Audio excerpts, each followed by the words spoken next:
Greetings everyone and welcome to my channel. I'm your host Captain Ryan. Today's video has got me playing in a tier 10 ship that I don't take out too often, but it was one of my first tier 10s in the game. I'm playing in the tier 10 Japanese destroyer, the Shimakaze, here in World of Warships. As the battle gets underway, it's Ice Islands, it's standard battle mode, and the matchmaker has managed to stack the enemy team with the radar advantage. And by that, I mean they've given the enemy team a Missouri, a Des Moines, and a New Orleans. But those aren't the only radar ships. No, the enemy team also has a Minotaur, and we'll see him pop up a little bit later.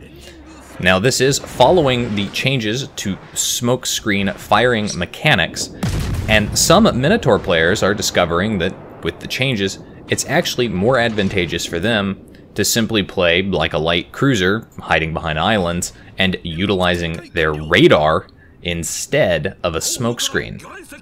As the battle gets started, I've already made contact with the enemy Shimakaze here, and I'm already dodging some torpedoes.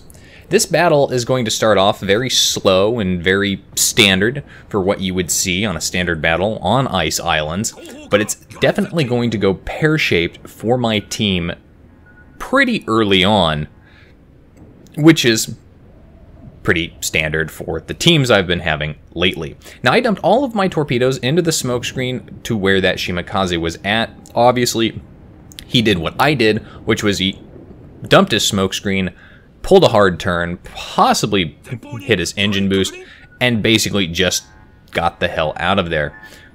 But of course, he, like I, dumped torpedoes into the smokescreen.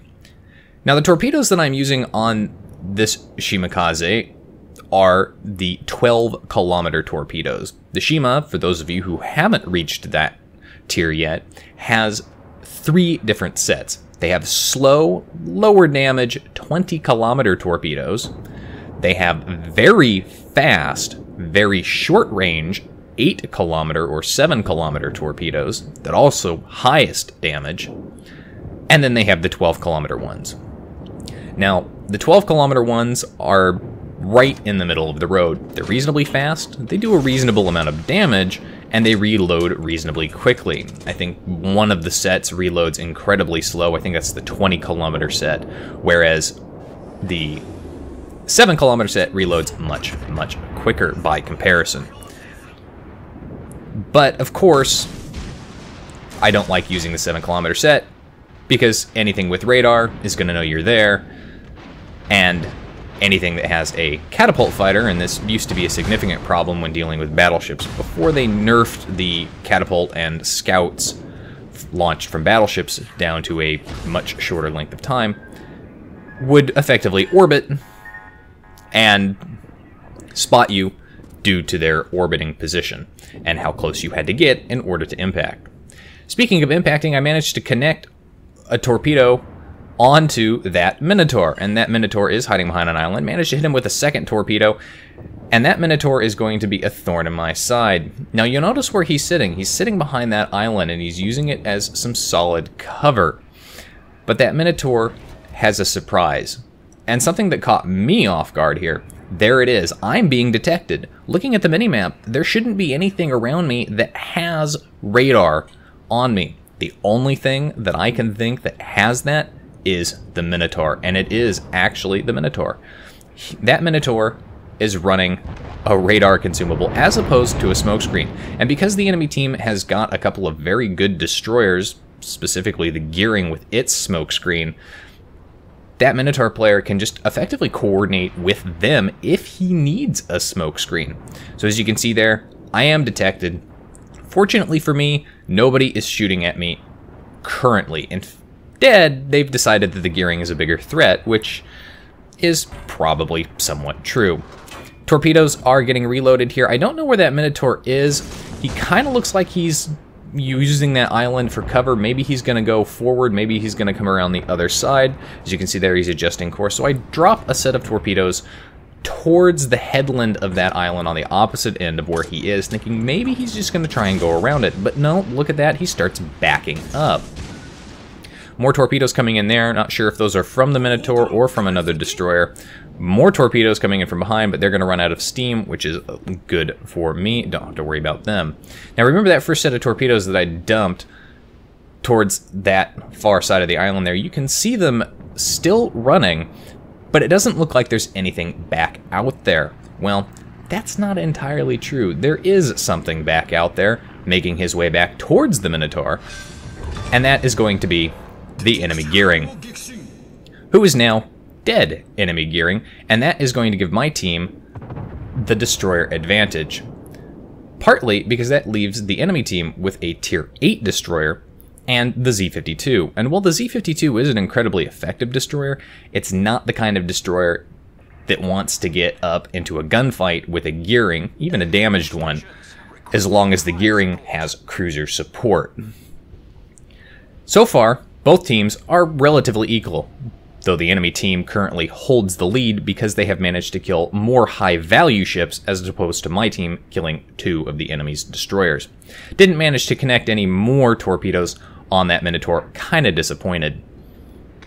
Now there's a nice big smoke screen that has been laid out there, and there you can see that Minotaur again. He's gonna go disappear into that friendly smoke screen, well, that enemy smoke screen to me. And myself and this gearing are back over here, and both of us have torpedoes just about ready to go. Gearing dumps a set here, and this is kind of where some communication would have been nice on my part. As you can see, I'm gonna dump my torpedoes, basically one set, right into where the Gearing's torpedoes are headed. Instead, I should have followed back at his torpedo launch and dropped them further back there. Again, that Minotaur using his radar to detect both myself and the Gearing. Now, I've popped my speed boost and I'm turning away. That Minotaur getting his armor piercing off here. The most effective thing you can do when dealing with radar is turn away, run. Open up the distance, make it harder for them to hit you by opening up that distance, increasing the dispersion of their shots, and putting that distance to the point where that radar is no longer detecting you, and that is exactly what I've done here. Now, I did get my second set of torpedoes off there, my second and third set off where that Minotaur was roughly sitting. And now that Minotaur is going to run out of smokescreen there. I think it's possible that smokescreen may have been laid by the Z-52, but I'm just not sure. The friendly Gearing on the team is having one hell of a time as he's found himself being radared by the enemy Minotaur and possibly by the Des Moines down there, who is also back down that direction, as you can see him pop up there. Although, not entirely sure. And again, remember, the enemy team still has a Missouri. Managed to connect with something with torpedoes down there, and I'm pretty sure I hit the Minotaur yet again. I've caused a lot of damage to this guy, and I haven't killed him yet outright, and that really, really annoys me, because he's causing me problems with that radar, and I'd like him dead. Looking at the situation, the enemy team has effectively pushed the southern side of the map. This isn't unusual, especially in ice islands, but my team really is not in a position to deal with them. At this point, dealing with all of those ships down there, including an Iowa and a Des Moines and the Minotaur where it was last seen, plus the possibility of having one or both destroyers down there, and yet my team has a Gearing who's about half health and an Iowa down there. That's not particularly good for my team, because that means the enemy team really just can push up that way. Now, if the Gearing is a smart player, he's going to stay down there and basically just keep dumping torpedoes in that direction and causing and harassing the enemy team. I've got my first set of torpedoes up here. Second set is available, but something did knock out one of my sets there, or one set has already been fired off. Can't remember at this point, but I dumped both sets towards that Yamato. And now, if that Yamato decides he's going to turn towards the south, he could probably basically avoid all of my torpedoes and then just disappear behind that island.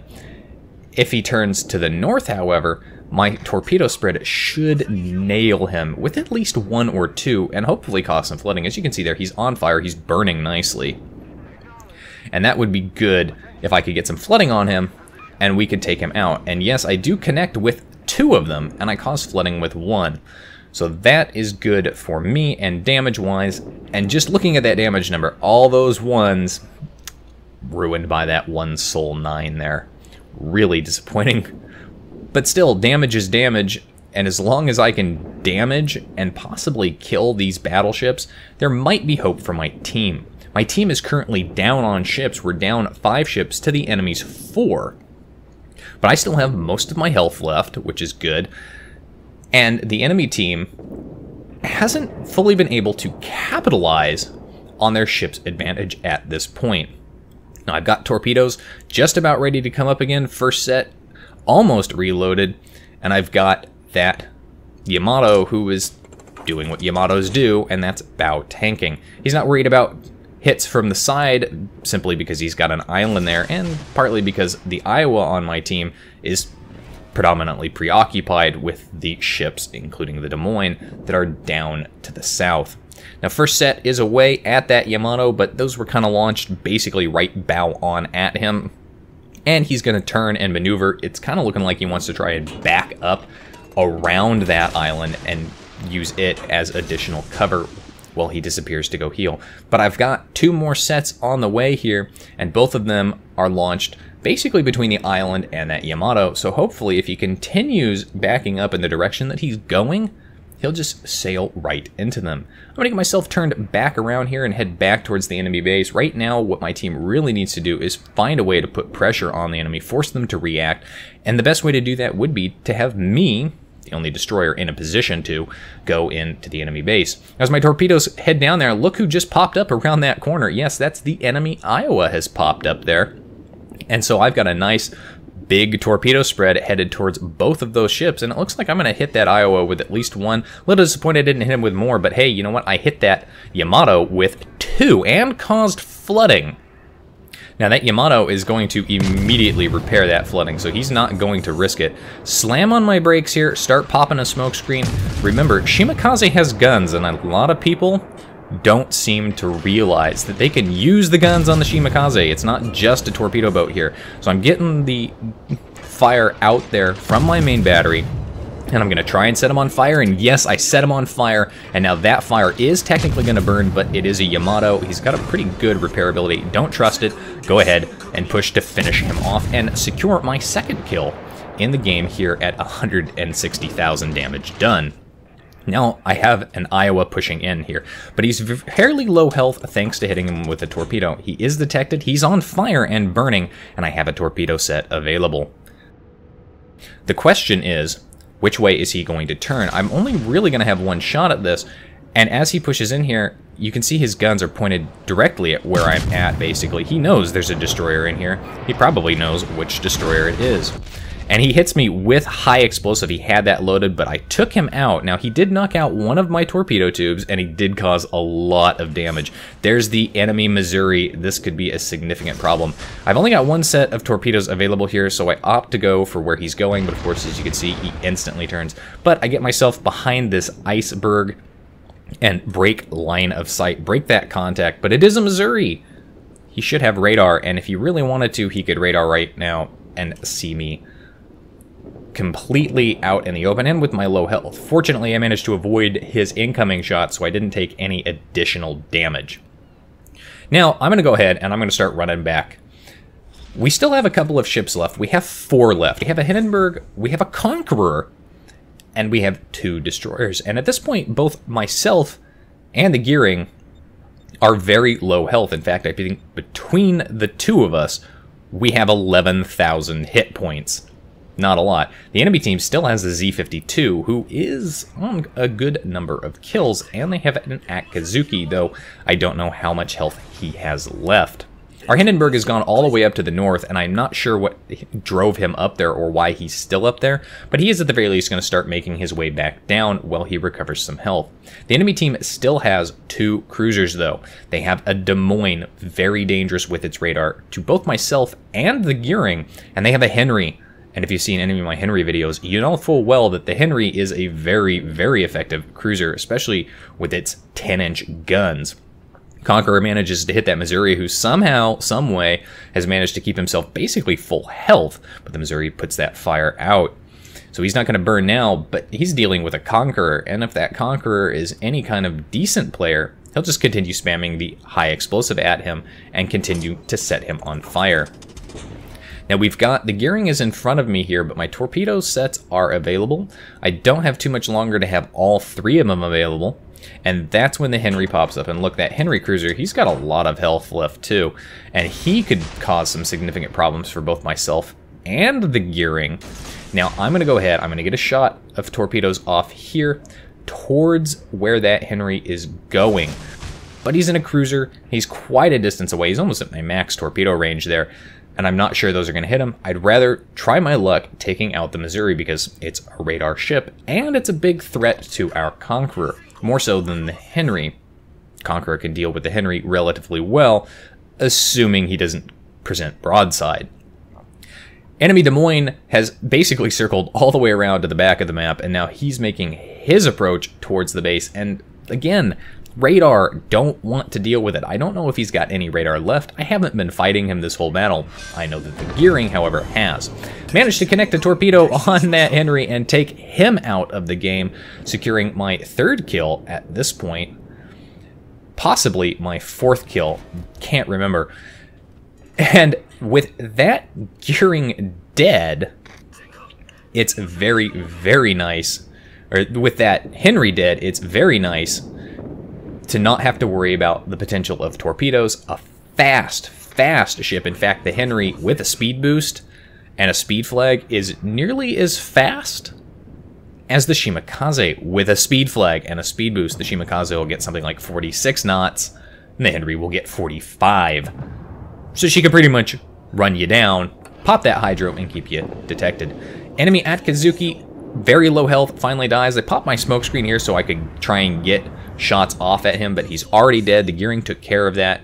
Very happy that that's been dealt with. However, our Conqueror, very low health, and now the enemy is putting pressure on our base. The Missouri and the Z-52 that are definitely back at the enemy base are looking at the situation and realizing effectively, given how much time is left in the match, all they have to do is survive. That's it. That's right. All those 2 have to do is survive. In fact, all the 3 of them have to do is survive, and they will win this game. Now, I get 1 set of torpedoes off at that Missouri based on the fact that he was kind of circling back. It looked like he wanted to possibly try to come back and engage. And I got 2 sets off at the Des Moines in our base. At this point, unless we can deal with that Des Moines in the base, there's no way we can win, because look at that. He's capping, he's uncontested, and the enemy team is up on points. Plus, there's less than a minute left in this battle. And so, at this point, it looks pretty much like a defeat. However, never stop playing until the bitter end, because I managed to connect with a torpedo on that Des Moines in the cap, reset the cap there, and look how much health he's got left. Not only that, he's flooding. He is actively damaged here, and I'm going to assist the gearing. I'm going to open up with my guns. I'm going to risk it. Now that Des Moines is firing armor piercing at the gearing, so he doesn't do as much damage as he could have in that potential there. Set the Des Moines on fire. Both the gearing and I are opening up. The gearing is dodging the incoming shots, and he manages to take out the Des Moines, but look how much time is left on the clock. Less than 15 seconds, and it puts us in the points lead by 10. Now all we have to do is survive. Where's the Missouri and that Z-52? Well, they were smart. They bugged the hell out of there because, again, at that point, they only had to survive. The Des Moines didn't have much option there, as it was obvious where he was, thanks to capping.